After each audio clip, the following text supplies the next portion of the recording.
There are components of sensuality and sexuality, but it is primarily a love story between two people who are so intricate and so intelligent and so multifaceted that even the different aspects of their personality and the different aspects of their life, whether it be family or work or their sexual preferences, are all sort of in orbit around the fact that they are just madly, deeply, fiercely, severely in love with each other.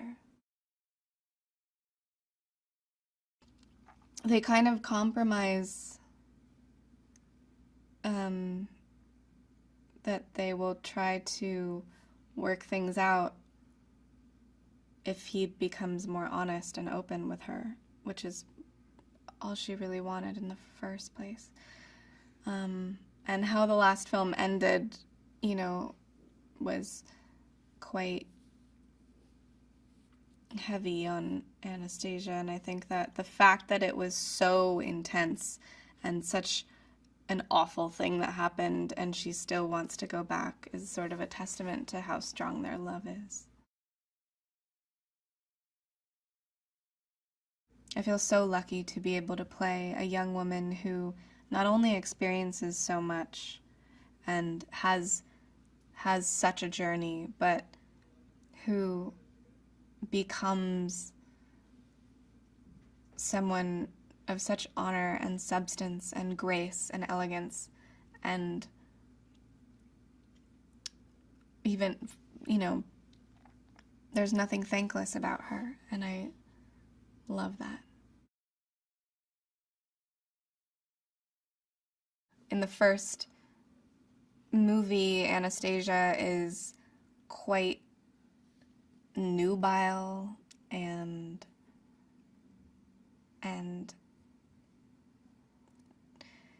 innocent and virginal and soft.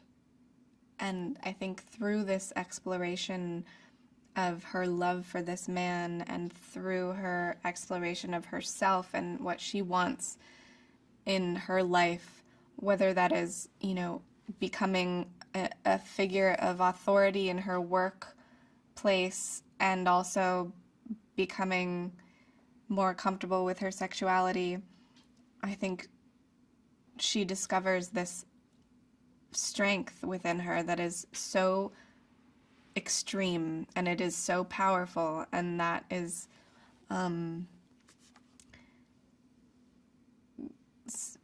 like she's able to match Christian. He's such an honorable and wonderful and hilarious, talented human, but we have this sort of friendship that is, we built it around trusting each other, so it wasn't something that it was like, oh, I realize years later that I can trust you. Foley is a really great director, and he has such trust in his cast members that it sort of instills a sort of freedom, and that's really lovely. And is a really nice person, and he is nice to be around and doesn't have this outrageous personality and isn't like, you know, it's the set is a very, very mellow vibe. She created all of this in her head, so if there's ever a question of, you know, how I think Anastasia would say something or what she really means, Erica's there to ask. And she also has such a dear relationship with the fans of the characters and books that you know, she knows how to incorporate incorporate moments in the book into the movies that will really excite people who love these projects.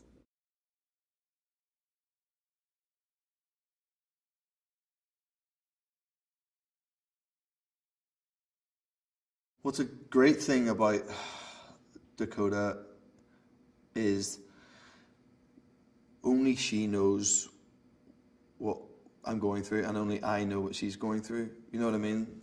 Like, we've both sort of really need each other through this process, because there's days where it's not that easy, and a lot's been asked of us. I think particularly a lot's been asked of her in terms of the physical stuff, and she's usually the one who's tends to be wearing less than I would, and I mean that's changing slightly in these two movies, but you need to have that person that understands and has been with it since day one as well. I guess there's an element there of that he still feels that he needs her, that she still understands him. Maybe she's one of the only people he can talk to. He doesn't have any friends, Christian. He's not like he's got some group of guys that he grew up with that he can, like, most normal people do. For me, I've had the same group of mates since I was a kid. And I can call them on anything, and he doesn't have that support network. Elena, he would use as someone to talk things through, and try to help him understand situations, and who he feels that understands him, like one of the only people he feels understands him. It's tricky with Jack Hyde because it's got to be someone who is very charming and approachable and sort of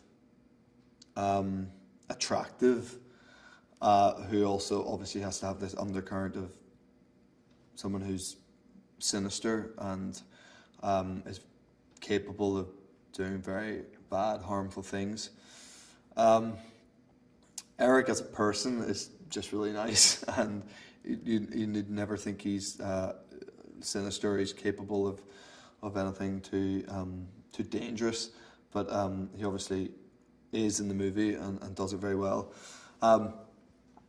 He is a little bit too tall for my liking. That's what I'll say about him. I sort of don't like being in scenes with him too much because he must be about 6'3" or something. Ridiculous, too tall to be an actor. Christian's always fighting this side of him that could be totally unhinged, and his way of controlling that is by being very controlling in everything that he does.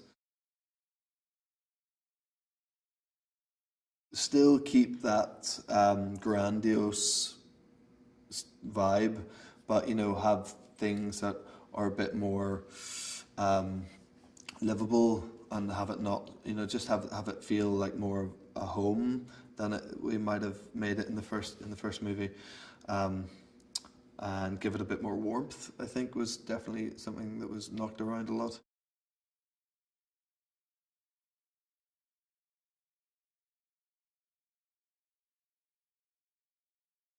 The first time you see Mia, she's walking into this masquerade ball and she's wearing blue, and her hair is obviously different. It's blonde and it's long, and I just thought that kind of growing into Mia, every girl kind of changes her hairstyle, once in a while, and I thought, why not give her something more effortless and something more kind of free? And you see me walking into the masquerade, and my own brother doesn't even recognize me. Christian and Anna walk in, and I do this whole kind of hi, and yeah, it's exciting because it's the first time people get to see the new Mia. So he has a heart without showing that he has a heart, if that makes sense. He's got very thick skin, but then again, that he does care, but he'll just never show it, and it's that fine balance that I think Jamie carries really well.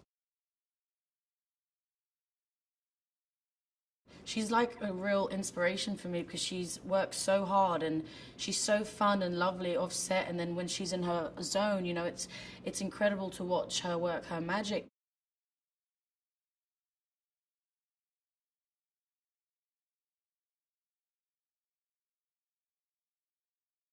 And I think that's one of the main draws for me. I love that thriller aspect of it, and the element of danger, not just sexual, but also, in Leela and the threat to Anna's life. She immediately put me at ease, And it was kind of nice because it's like you have someone on set who understands the characters perhaps more than anyone else.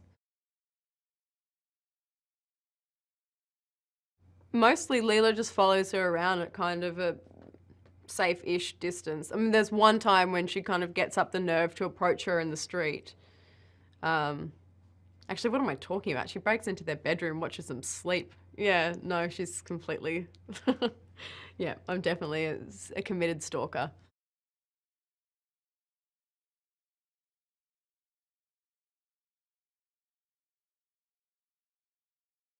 There's 1,000 emotional choices that people can connect to, but this is still a fantasy world. And so we have to, it's like a strange balance to try to figure out what to do exactly. What is too much, what is not enough, you know, what is the right balance.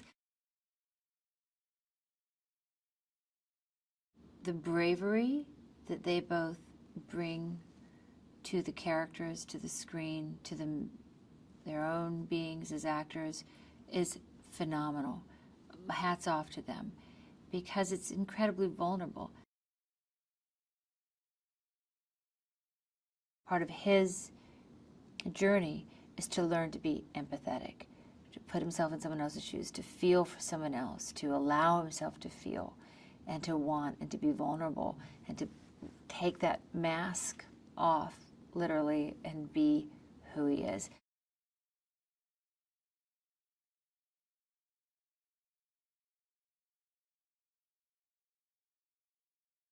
All they want for each other is truly the best, and you see that a lot in Darker, where Kate is so concerned about Anna's happiness. And you know what? If something makes her happy and if something is truly good for her, then Kate will be behind it 100%. And I think that's the mark of a true friend. I think what's so incredible about Erica is that she's created this whole universe, and knowing that she's always here every single day, rain or shine, to make sure that that it's being translated to screen in the way that fans would want it to be, I think is incredibly powerful. He's got such a calmness on set, which is really important because there's so much going on all the time. You know, we're shooting 2 movies simultaneously. There's so many characters. We're all tracking so many different threads of the story. And so to have somebody who has such clarity, such calmness, and a real sense of what's important and what's not important. And that's really, I think that's pivotal when you're an actor in a big set with a bajillion things going on, that you can look to someone who you trust implicitly and have them, know just from the way that they look at you that you've done it right, or that something could be a little bit shifted. What's so great about Darker and Freed is that they really do combine genres, and it moves away from just a straight love story to being more of a thriller, being more of a mystery.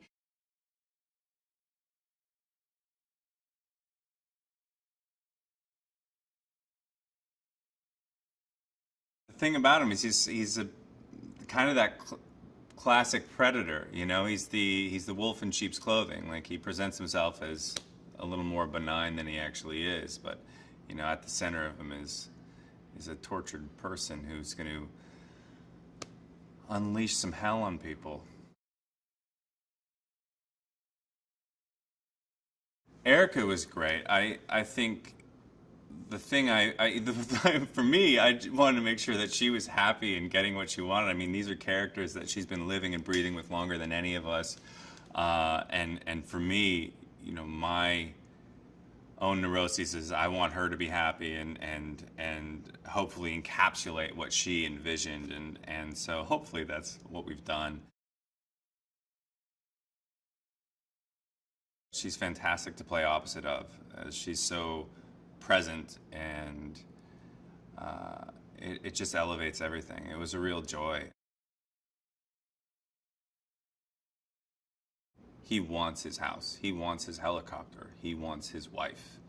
He wants everything. And if he can't have it, he is going to destroy it.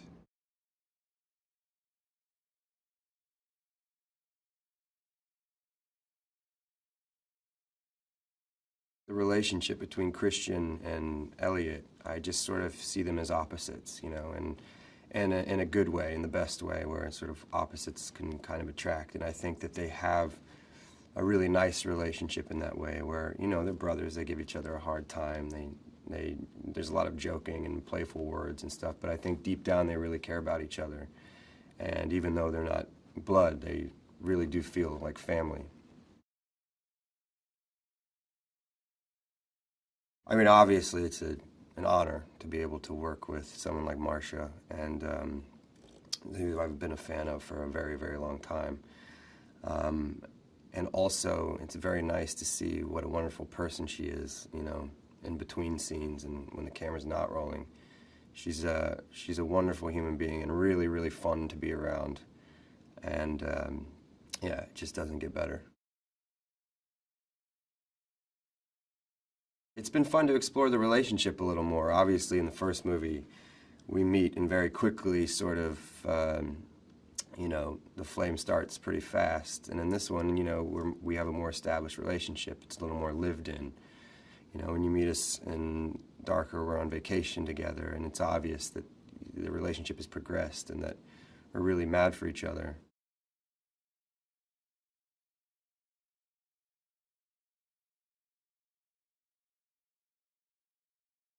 I have such appreciation for them and really respect their tenacity and also their the way how they lead. I think the biggest thing is that when you're on a film and it's a huge cast and then you have, you know, 1 or 2 lead actors, you always take their lead, you know, and they've been really great leaders, and they've always been inclusive, even if they're shooting stuff that doesn't include, you know, the rest of the cast. When we all reunite, they always seem to always keep us included in everything, the whole cast, on and off camera, and keep that like really cool cast family vibe. Even though, you know, we all know that the film is more about them, obviously, but to keep us included, I think we really appreciate it as a cast, and we respect them, especially me. I totally respect what they do from morning to night, every day, shooting this kind of film. I think what Darker is about is, you know, love is always tested in any kind of way, you know, and I think in the first one, you know, they're still sort of finding themselves, both Anna and Christian, and where they belong, not only in the world, but in this specific relationship. And I think, you know, the love is tested again when another character like Jack Hyde, who comes along, and he really tests the waters in terms of, you know, he is really, you know, infatuated with Anna, and how far does Christian go to protect her, and how far does she go to protect Christian. And I think it really shows just how strong that their love is. And I think people are just going to relate to it, not only just the hardcore fans of 50 Shades of Grey, but I think everyone's going to relate to it because, you know, love is always tested. It's just a matter of how far you're willing to fight to make it work, or, you know, protect the other person. You know, the love that Jose has for Anna, in a way, is unconditional, because even though she doesn't want to be with Jose, and obviously she's with Christian, he still wants to be there for her because there's a love there. And so I think with that said, you know, even though Christian has Anna now, I think Jose really just accepts the fact that this is who Anna loves, and so he's gonna love whoever she loves as well. There's a lot of love, I know, going on. So I think he accepts the role of being Christian's friend, and really, I think tries, even in the third movie, really tries to like be there when the helicopter crash happens and be supportive. And I think he's just genuinely scared too that hopefully Christian didn't die in this horrific crash. I think Now Leonard did a great job with the scripts, because to adapt, you know, I don't know, I think it was 300 pages each book, or yeah, a little bit more, over 300, and to make that into, you know, a 2-hour film is really hard, and you got to take out a lot of things, but then you got to put in a lot of things and make this, you know, make it a cinematic, dramatic thriller action film in a way. You know, it's difficult, and he did a great job. And on top of that, you know, you have actors who are just saying this dialogue, and they also want to make it better. So the collaborative element to the whole film was, you know, if Now Leonard's words weren't, you know, if one actor didn't want to say it one way, or they thought maybe the scene should try a different tone another way, it wasn't because, you know, the dialogue wasn't good or whatever. It was only to keep that tone of thriller, mystery, romantic, passion. You want to keep that all in there. And when you have actors passionate about making the dialogue just as great, it's just a testament to Niall Leonard's writing.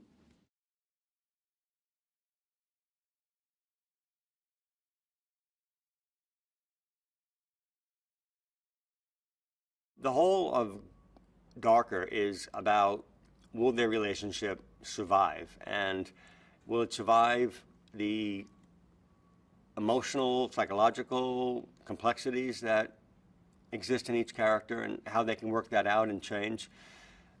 And also a personalized threat that comes from Jack Hyde and Leela, who's a literal threat to their relationship because they're a threat to their lives.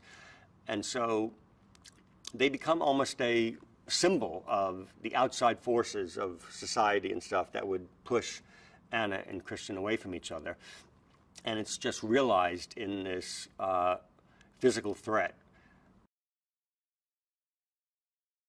Her intersection with Christian just jolts her out of her own personality up to that point, and I think really energizes her to grow dramatically as a woman and her own sense of personal power. So what's interesting is that in her intersection with a man who wants to control her, she gains a lot more strength in resisting that and trying to make an equal relationship. And I think that kind of dynamic faces every couple of every stripe of what is the power dynamic in the relationship. And she goes from being a mousy little introvert to something quite different. Jamie and Dakota, and this is not any exaggeration, from the very first day we shot to the last day we shot in Paris, they never had an ounce of friction between them at all over 105 days, whatever it was. And, you know, that's pretty unusual for any two actors who are in almost every scene together in the entire movie. There's always moments where somebody's in a bad mood or they don't like what the other actor's doing or this or that. There was none of that, zero. They just had this very comfortable, very humorous relationship with each other where they laughed constantly. The first thing about Dakota, which is special, I think, is that she's so friggin' intelligent. She's got this, I don't even know if how long she was educated for formally, but she's got super big IQ. And you can't get things past her. You can't, like, ask her to do something with a reason. She's got a meter that's very sensitive. And so she was relentless in her pursuit of trying to make this character as real and believable as could possibly be. She's also been in a few things, so she's very comfortable around the mechanics of making a movie, which is interesting. Some actors, sometimes some big experienced actors, treat the camera and the lights and everything as if they're in the way of their acting. And of course that's crazy, it's the medium. And so Dakota has a real, I don't know whether it's genetic or whether it's an instinct, that she knows exactly what the camera's doing and what it's seeing and how it's going to cut together. The actor is Jamie as a person who's just the most unneurotic, straight ahead, easy to laugh guy who's so unpretentious and so kind of humorlessly self-effacing that he takes the work extremely seriously. I mean, he had thought through every moment of every scene and was 100% prepared every day for 100 days. And he has an incredible openness. You know, there are some actors who, when you go up and give them direction, they have one of several responses. One might be this, silence. You don't know what that means. One might be, oh, I don't know, it's kind of a stupid idea. Or one might be, okay, cool, I'll try it. And Jamie is in the last category. No matter what you throw at him, he'd say, okay, cool, I'll try it. And he would try it. So he was open to anything. He was prepared and had his own sense of what he was going to do. But if I had threw him a wrench into his plans, he just would adapt instantly and know what he was doing. We just got along, just as people, socially got along. And she's got a great sense of humor, and I really appreciate that in people. And she was just so, became this friend to me before we even got on the set. So by the time we got on the set, it was very familiar. We had talked a lot by that time about the script. And so we were very much in harmony. How the fan base has spoken over social media about what they like, I definitely took advantage of that and definitely got myself immersed in fan reactions to things.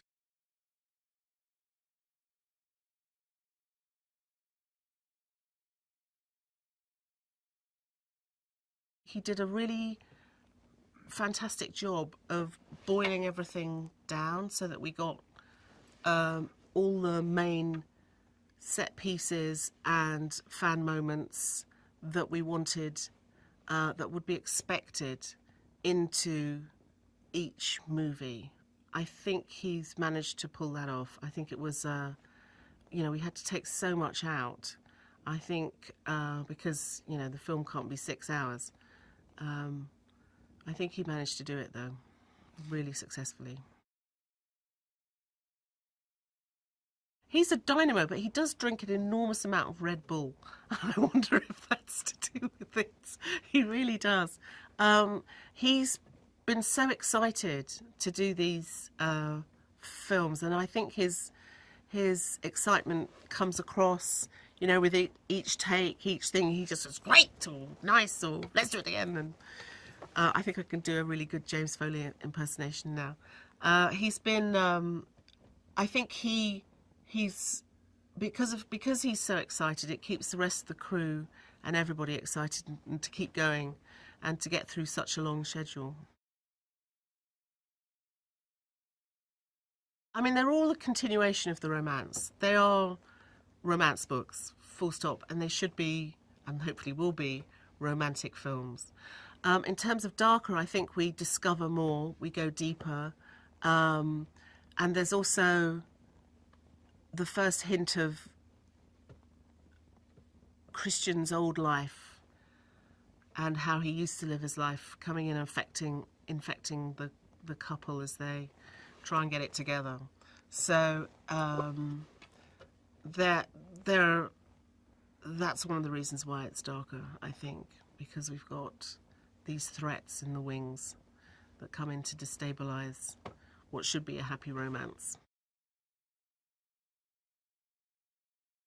We pick up darker a few weeks later, where Anna is depressed and unhappy, but settling into a new job. But she's in love with Christian. She's still in love with Christian and missing him. But she doesn't make any steps towards finding him or reaching out to him. So that's where we find her lost and lonely at the beginning. The moment I started writing these books, I knew that Anna was the more powerful of the two. Christian is, in fact, incredibly fragile. And we only see that. We only see him unravel through this second film. And we finally get to find out why he's the way he is. It's a universal story, I think. For me, it's always been the archetype of Beauty and the Beast. And for me, the strength of the story is that Beauty steps up to face the Beast. And she's gentle and kind and compassionate. And she heals him, basically. Love heals all.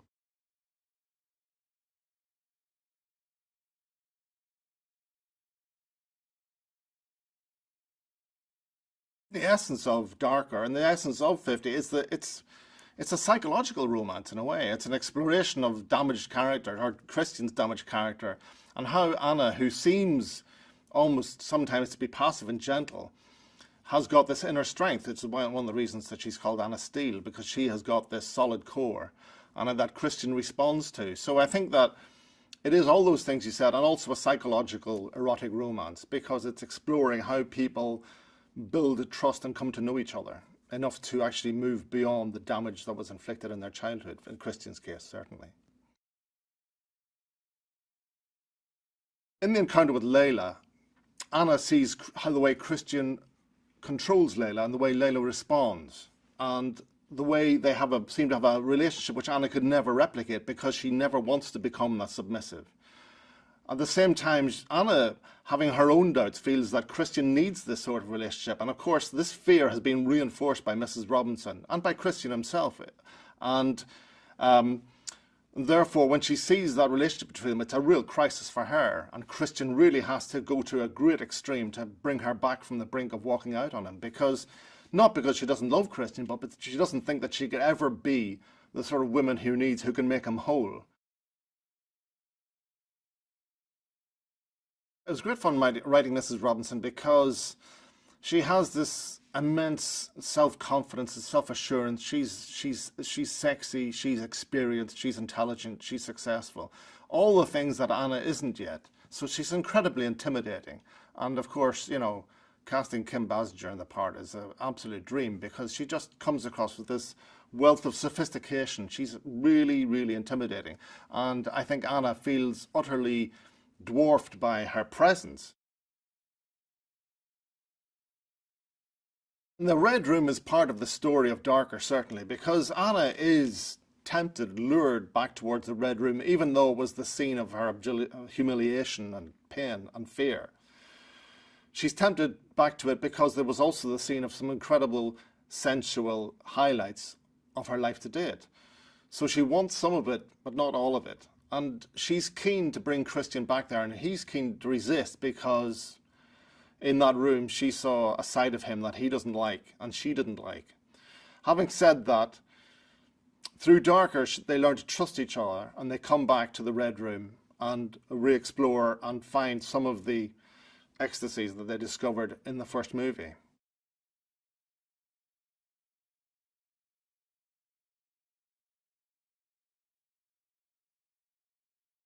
We meet her when Christian sends Anna to get her hair done at the beauty salon that she has and is at. So it makes for a very what's the word I'm looking for? It makes for a very interesting and intense. It makes for a very interesting and intense moment and scene when Anna first discovers that she's Mrs. Robinson.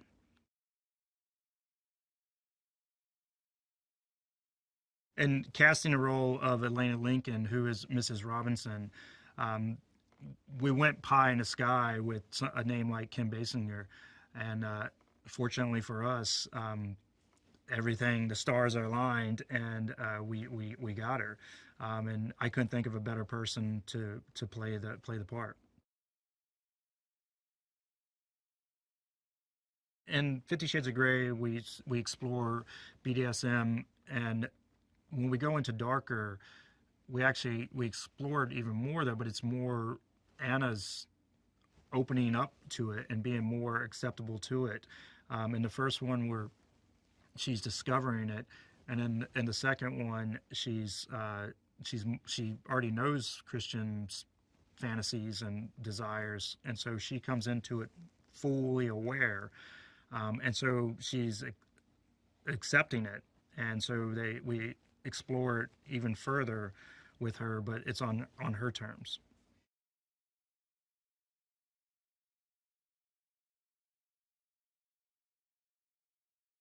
Frantic.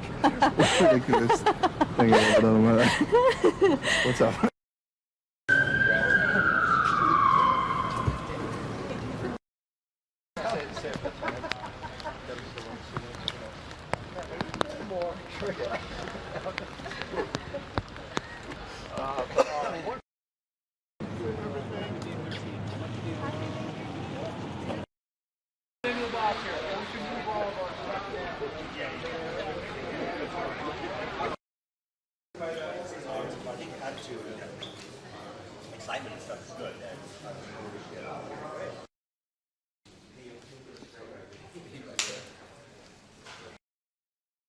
want you back.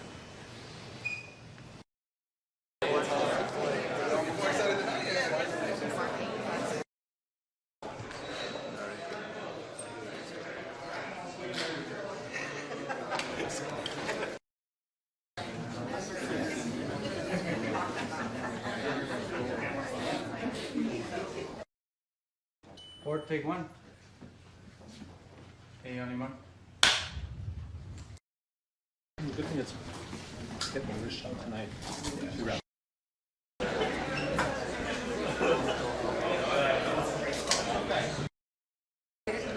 You're going to be too far around left or right. But, no, I'm just thinking.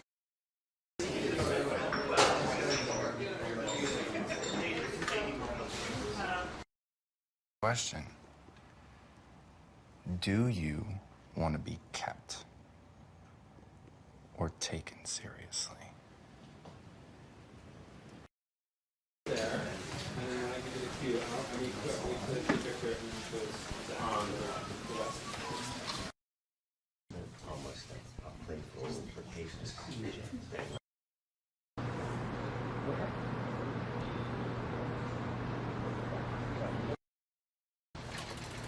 Anastasia.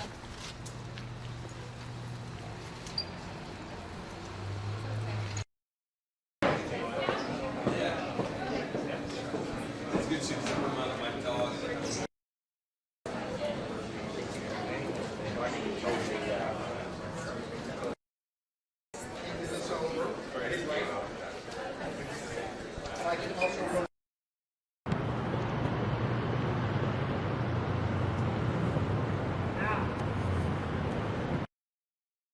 Good.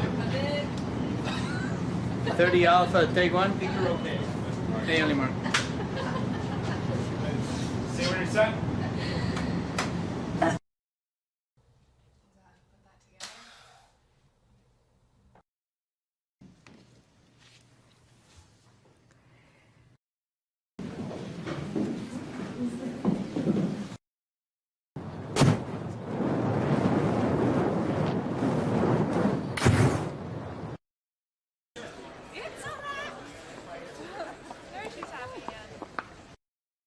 Everybody's looking at us. Not us. You.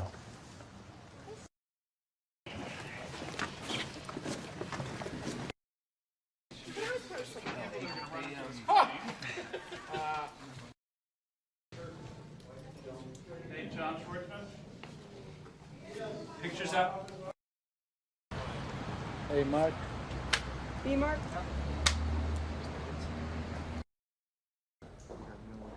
That's okay. Oh, yeah, absolutely. Surely.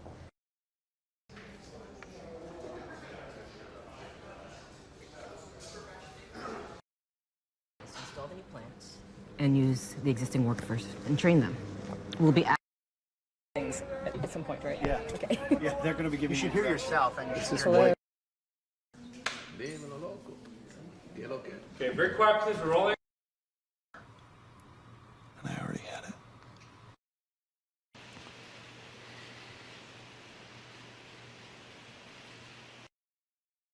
He's seen all of it. Yeah. And I think when we saw in front, we could also.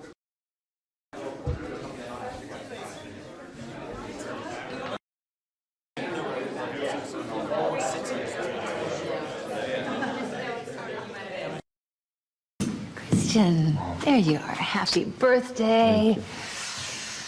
Oh, and Anna, it's so good to see you again.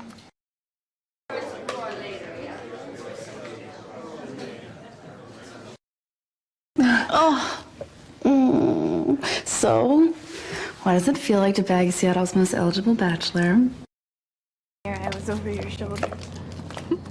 Oh, yeah.